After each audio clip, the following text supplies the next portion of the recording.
சூர்யா வச்சு 2 மொக்க படங்களை கொடுத்தவர். வசூலில் தோல்வி அடைஞ்சிது. அந்த படத்துக்கு வாங்கின ஃபைனான்சியர் இப்போது லாக்கப் பண்ணிட்டார். எனக்கு பணத்தை செட்டில் பண்ணுங்கள், அதுக்கப்புறம் படம் ரிலீஸ் பண்ணலாம். அதாவது இந்த படத்தினுடைய இசை வெளியீட்டு விழா வந்து கேரளாவில் நடந்துச்சு, தெலுங்கில் நடந்துச்சு. ஆனால் தமிழ்நாட்டில் நடக்கலை. ஏன்னா தமிழ்நாட்டில் நடத்தினான்னா அந்த ஃபைனான்சியர் வந்து எங்கே போனோன்னு கேட்பார். ரஜினிகாந்த் படம் வந்துச்சு, அப்புறம் கமல்ஹாசன் படம் வந்துச்சு, அப்புறப்பா இப்போ சமீபத்தில் கூட தனுஷ் படம் வந்துச்சு. அப்படியே ஒவ்வொரு படம் பெரிய படம் வரும்போது அப்படியே தள்ளி போய் தான் போச்சு. ஆனால் உள்ளூரை வந்து ஃபைனான்சியர்கிட்ட பணம் வாங்கினது கொடுக்கலைங்கிறது இப்போ தான் வெளியே வருது. சூர்யா வந்து சமூக விழிப்புணர்வு கொண்ட படங்கள்லாம் நடிப்பாரை தவிர டைரெக்டாக பாலிட்டிக்ஸ் சம்மந்தப்பட்ட படங்கள் கதைகள் நடிக்க மாட்டார். திடீர்னு கொஞ்சம் கோவப்படுவார் செட்டில். இது நான் ஏன் பேசணும், அது ஏன் பேசணும் அப்படின்னு சொல்கிறனால தான் அவருக்கு வாய்ப்பை, அதாவது டைரக்டர்ஸ் ஆர்டிஸ்ட் அல்ல அவர் இண்டிவிஜுவலாக அவர் ட்ராக்கில் பயணம் பண்ணுவார். ஸோ அவர் அந்த சுதந்திரத்தை எதிர்பார்ப்பார். அதனால் சின்ன திரையானாலும் சரி பெரிய திரையானாலும் சரி அவரை கொஞ்சம் ஹேண்டில் பண்ணுறது கஷ்டம். நடிகர் பிருத்திவிராஜ் அவருக்கு தான் நிறைய சோதனைகள் மேல் சோதனைகள் வந்துக்கிட்டே இருக்குது. இப்போ அவருடைய லைஃப்பில் இன்னொரு இடியாக பார்த்தீங்க அப்படின்னா அவருடைய 2வது மனைவி சம்மந்தமான விஷயம் பரபரப்பாக பேசப்பட்டுட்டு வருது. அது என்னன்னு நீங்களே சொன்னால் சரியாக இருக்கும்.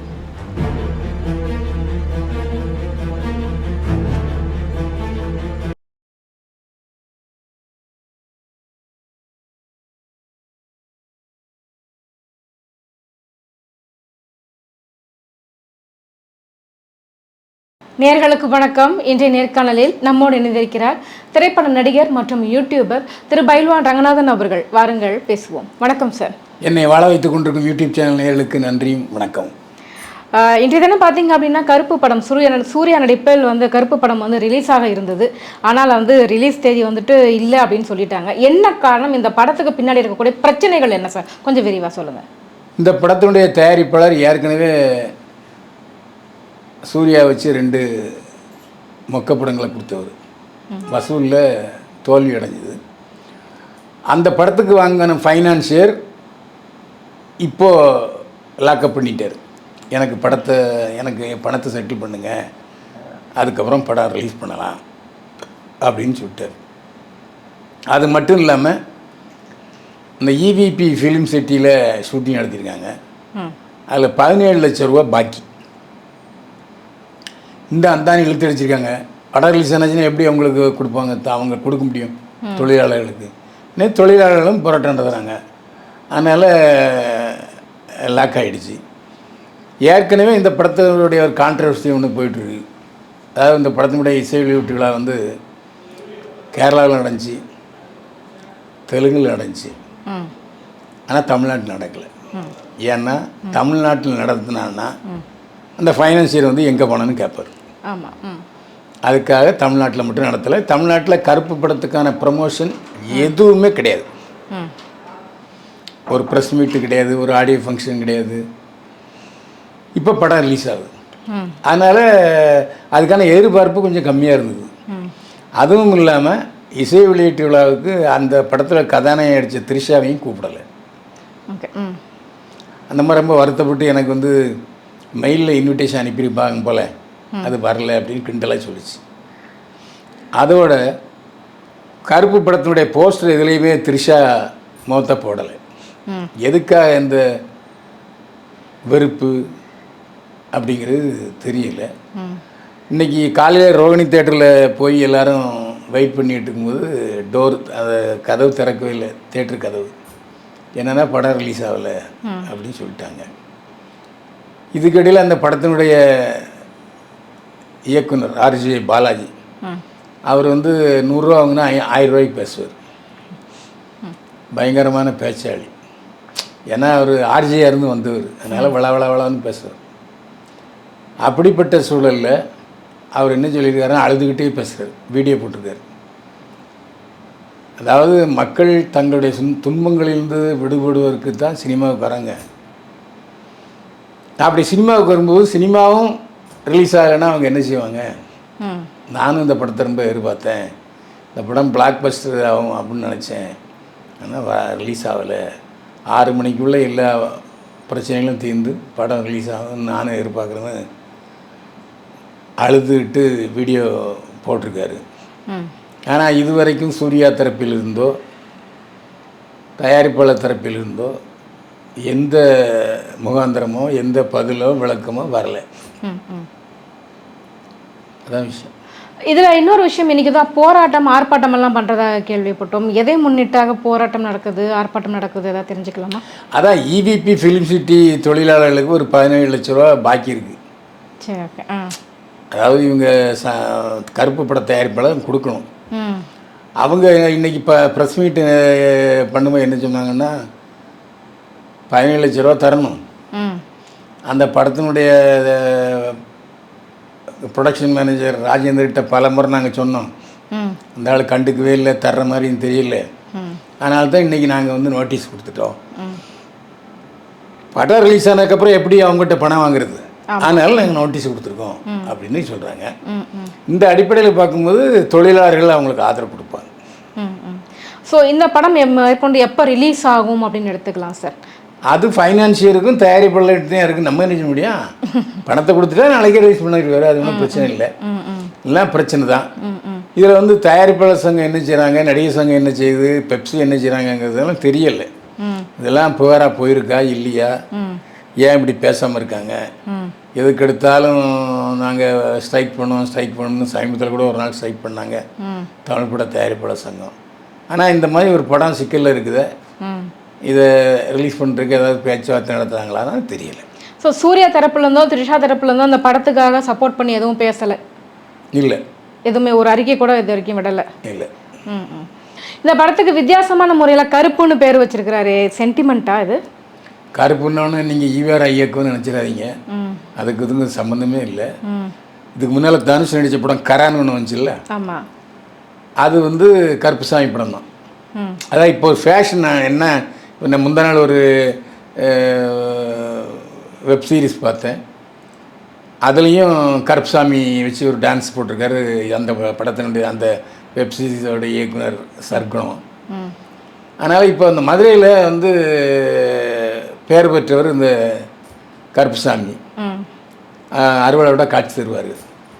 அதனால் அந்த கருப்புசாமி பற்றிய கதை தான் அப்படின்னு சூர்யா சொன்னார். ஒரு முறை நான் வேற ஒரு இடத்துல என்னோட பத்திரிகையாளர் சந்திப்பில் சூர்யா பேசியிருக்காரு, இது வந்து என்னோட படம் இல்லை, கருப்புசாமி படம் தான், கருப்புசாமி பற்றி தான் நிறைய பேசுகிறோம் அப்படிங்கிற தகவலை சூர்யா சொல்லியிருந்தார்.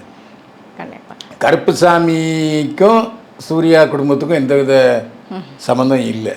ஏன்னா இது கொங்கு நாடு தரப்பை சேர்ந்தவர் சூர்யா, அது வைகை சம்மந்தப்பட்ட விஷயம். அந்த கருப்பு 18ஆம் படி கருப்பு, அப்புறம் மறுபடியும் கருப்புசாமின்னு ஒவ்வொரு சில கிராமங்களில் வச்சுருக்காங்க. சாமி படத்தை மையமாக வச்சு எடுத்திருப்பாங்களா? இது அதாவது அந்த கருப்புசாமி ஒருவேளை இவர் உருவத்தில் வருதா, சூர்யா உருவத்தில் வருதான்னு தெரியல. மொத்தத்தில் கொடுமைகளை அளிப்பவர்.